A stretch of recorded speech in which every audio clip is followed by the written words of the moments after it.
Good morning, everyone. It's Joker, and today we are back with another slime video.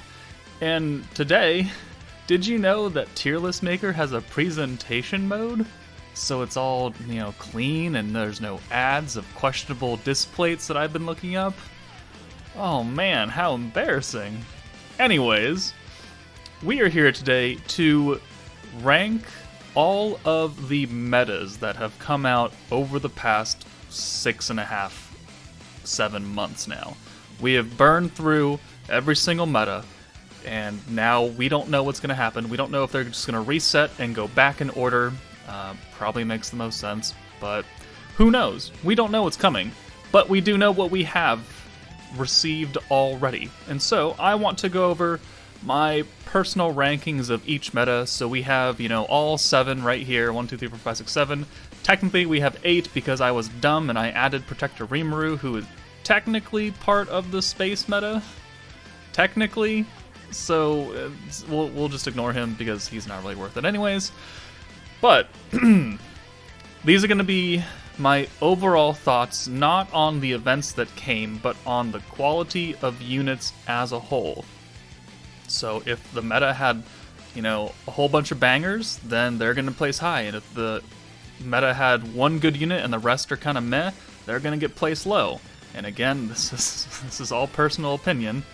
But, what's that fun? And I have denoted each meta by their protection unit. I figured that was the easiest way to do it, since we generally, Rimuru, only get one protector per meta. So, let's begin with the most obvious choice for top placement. Actually, you know what? Should we start at the top or start with the bottom? No, let's start at the top, because it's stupid easy. Space meta. Sorry, not sorry. Valdora. Very good. Milim, very good. Hero, very good. Carrion, pretty good.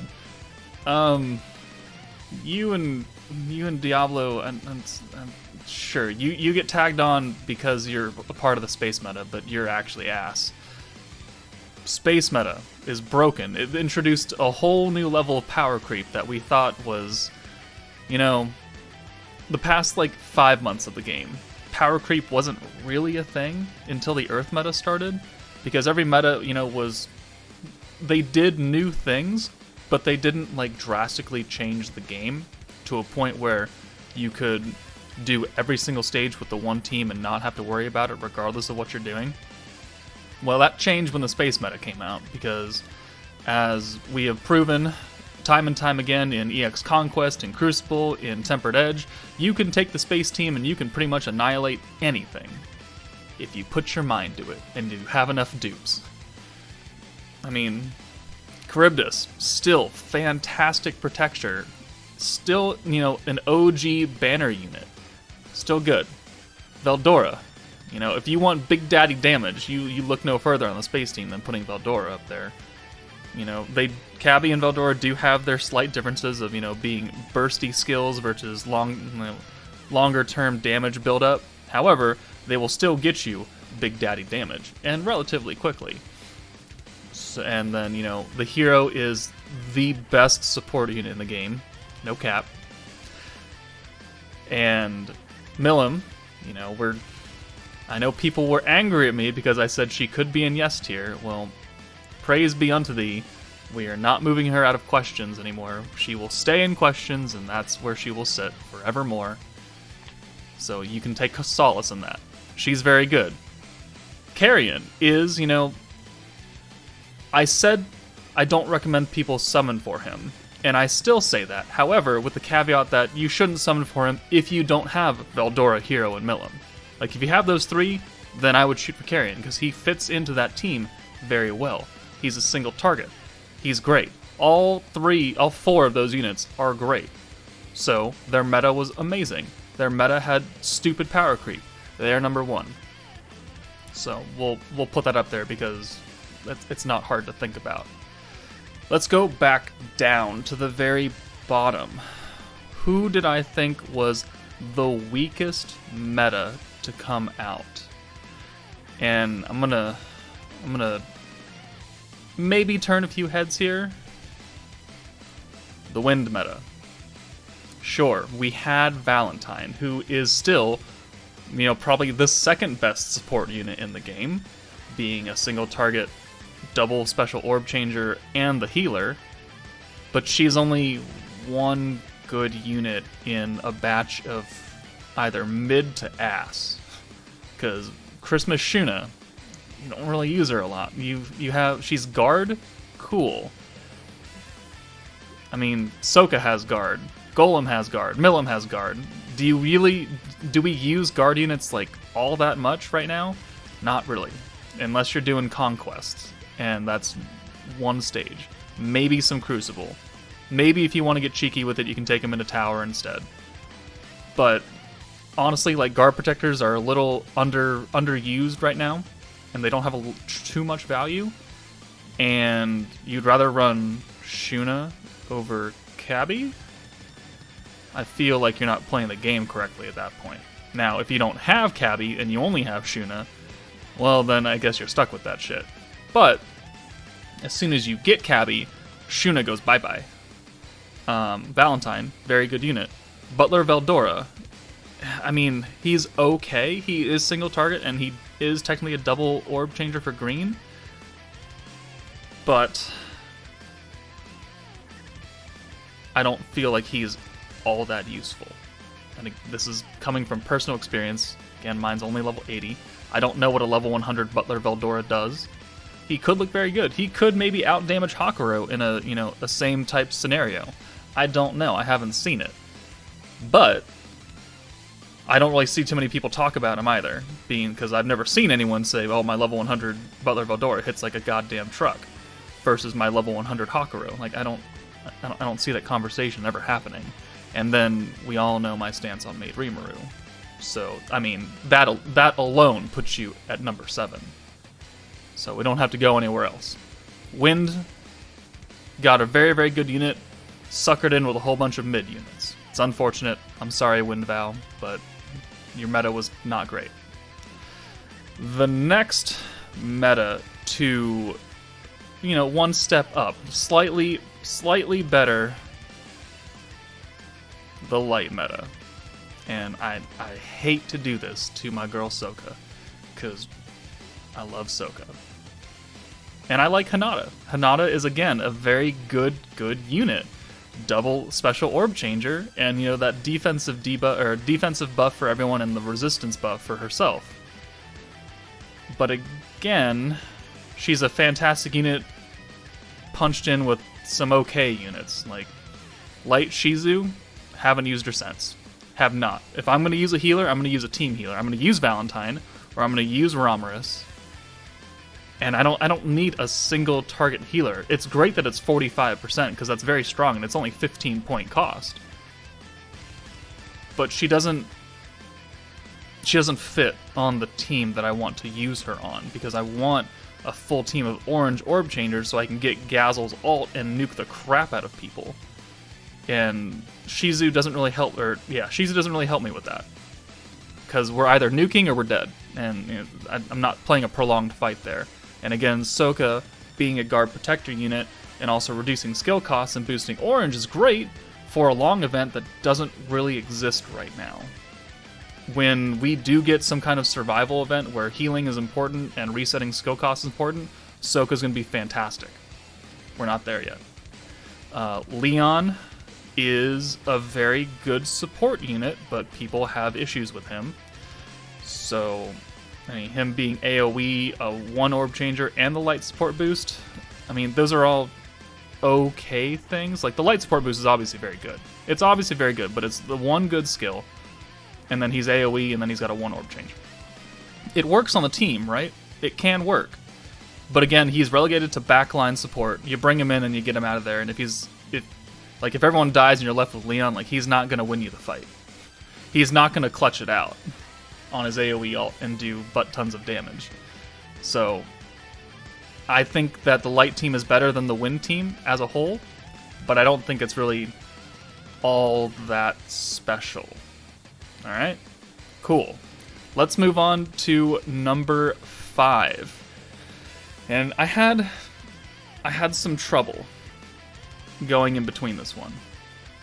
because there's only really there. I think you know which one I'm going between right now, because both teams have good options and both teams have kind of meh options, and I couldn't really decide on who's who for a while. And then I went and took a nap, and I woke up with sudden clarity. I was like, wait, now I know who goes here. Fire Team. Fire Team Charlie. I don't know. It's a bad joke, sorry. Protector Remu.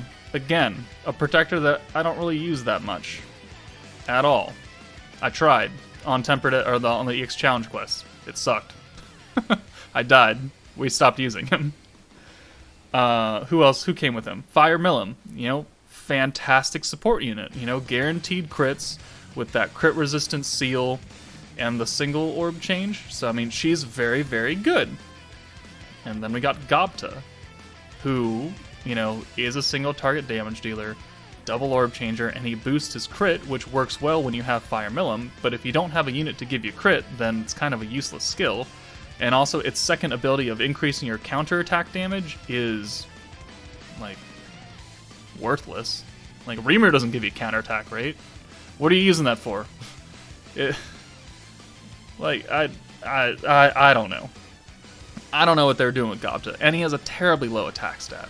I did my showcase for him a little while ago, and it's yeah, you put up good numbers with the hero, with giving that extra resistance down on crits. It still wasn't hitting that high. And then we have Fire Guy, who is also a good unit. The 50% ult damage plus the crit resistance down by 20% definitely helps you out when you're running Fire Millum at the time, so you could just capitalize on that.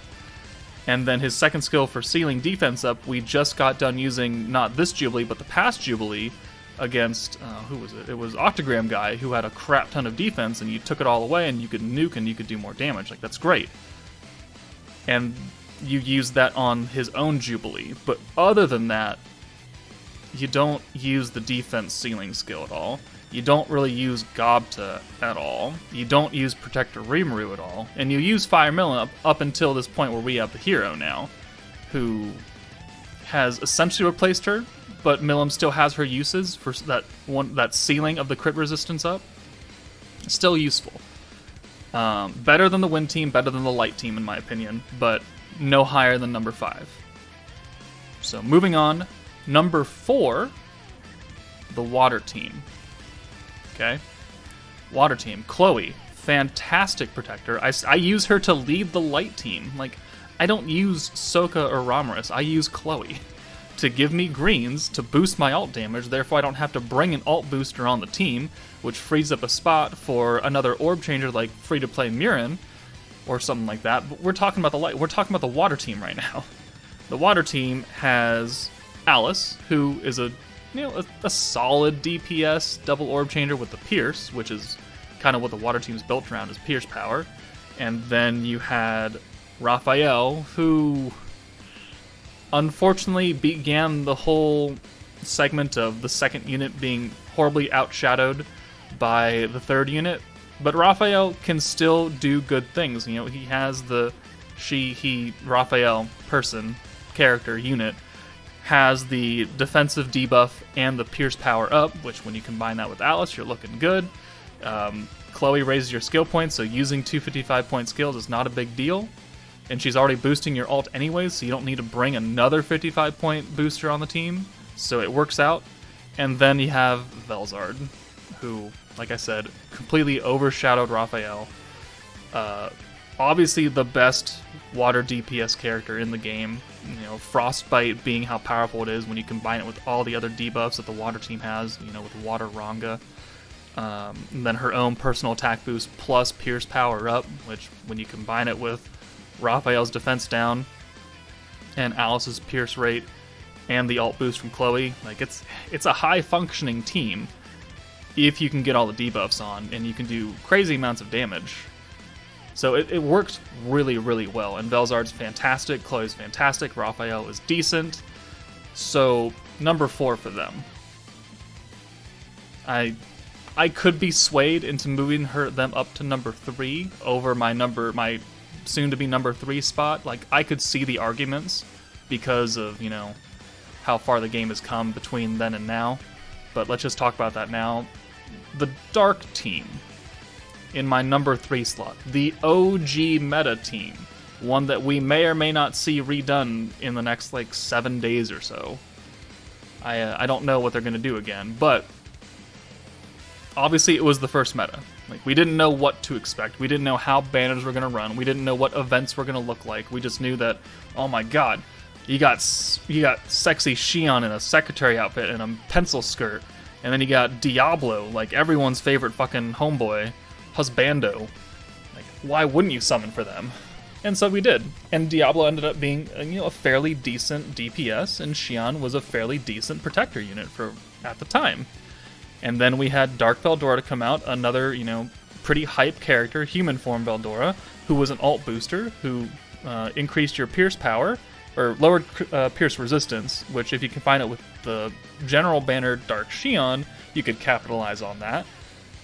And then Demon Lord Remu came out, who unfortunately was an AoE unit, but he had the guaranteed crits, right? And so he still works pretty well for like AoE Jubilee teams if you're trying to do some overkill damage and you need a cheap, extra power boost. You bring Rimuru in with all the other, supports, and you can wipe things out.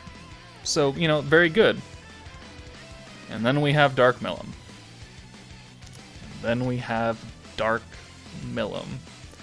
The first unit that I ever went to full pity on in my quest for a 6-star on the original banner. And I didn't do that again until Space Millum came out. Dark Millum, protection trait. Fantastic. Best in the game. I have yet to have, there's only 3 characters that do it start of turn, and they're probably going to keep it that way for a while, because if you start with any more, it's going to be kind of dumb.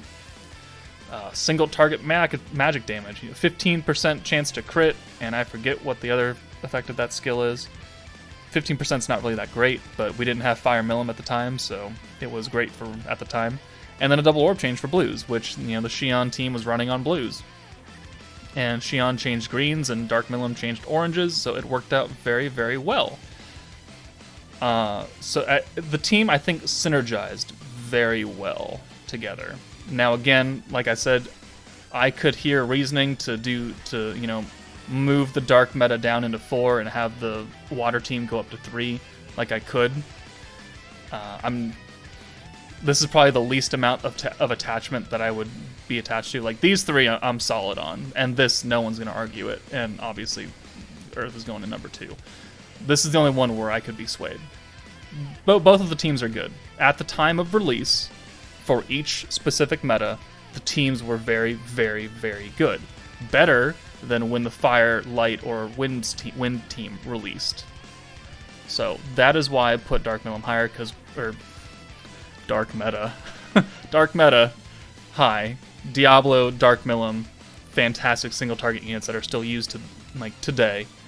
And then Protector Shion, unfortunately, has been power crept out, but pretty good unit. And then Valdora and Rimuru. Rimuru is still very useful. Dark Valdora doesn't really see too much use unless you need an alt booster and you don't have Wind Millum or Guy. So that's a thing. But they're number 3, and obviously that leaves Hakuro and the Earth meta at number 2. The first team to really introduce true power creep was Hakuro with his 40 points and his full orb changing, which got rid of almost all of the RNG of orbs in the game, as long as you can get them. And if you are lucky enough to have a situation where you can get 100 points, skill points, and 2 full Hakuro meters, that is enough points to use most of the big boosts in the game. And I have already proven that Hakuro can lead literally any team in the game on just about any stage. Yeah, Earth Valentine. I mean, the Earth team really, really needed it. Like, the Earth team was ass before the meta started, so they definitely needed some good power, and by God, did they get it. Earth Benimaru. The combination of him and Hakuro is still dumb, and you can still throw him in a back slot. If you get that lucky 4-2 send on the first hand, then you have automatically a 6-card send for your main DPS on the back line. Like, an alt on turn 2, like a guaranteed alt on turn 2, unless you literally get a handful of blues and greens, maybe. If you get like 4 blues and 2 greens, you're not getting the alt. But that means you'll have Hakuro turn 2 instead, which is going to guarantee almost everyone's alt then, because of Benimaru's second skill of orange boosting. It works. Works very well. Soe, another unfortunate case, continuing the trend of the second banner unit seems good on paper, and then gets overshadowed by the third unit, which was, Earth Valentine, which we all know how good Earth Val is. I don't really need to talk about her too much. But Earth Soe can still be a solid Earth DPS, guaranteed crits for 15 points, just like Dark Remu, but this time he's single target. So, and then unfortunately he got the Orb Giveaway skill, which if he had the Orb Steal like Benimaru, that would have made him a butt ton better. But it is what it is. And then, Earth Val is Earth Val. Magic attack, magic resistance down. Alt gauge giving while taketh away from the enemy. It's not something I use too often, but when I do need to use it, it does come in clutch. Fantastic single target, and again, used still. I mean, the meta is only a month-ish old, so they're still pretty new. But that is my ranking of the metas as they have released currently. Again, I'm pretty solid on 7, 6, and 5. 4 and 3 I could switch back and forth. 2 and 1 are pretty set in stone. But let me know what you guys thought of my ranking of this. Do you think that Hakuro should be higher? Do you think that he should be in number 1 or tied for number 1 even? What do you think about this? Like, would you move Xion and Chloe? Would you swap them, or would you move them somewhere else on the list? Let me know in the comments. But for now, take it easy, guys, and I'll see you later.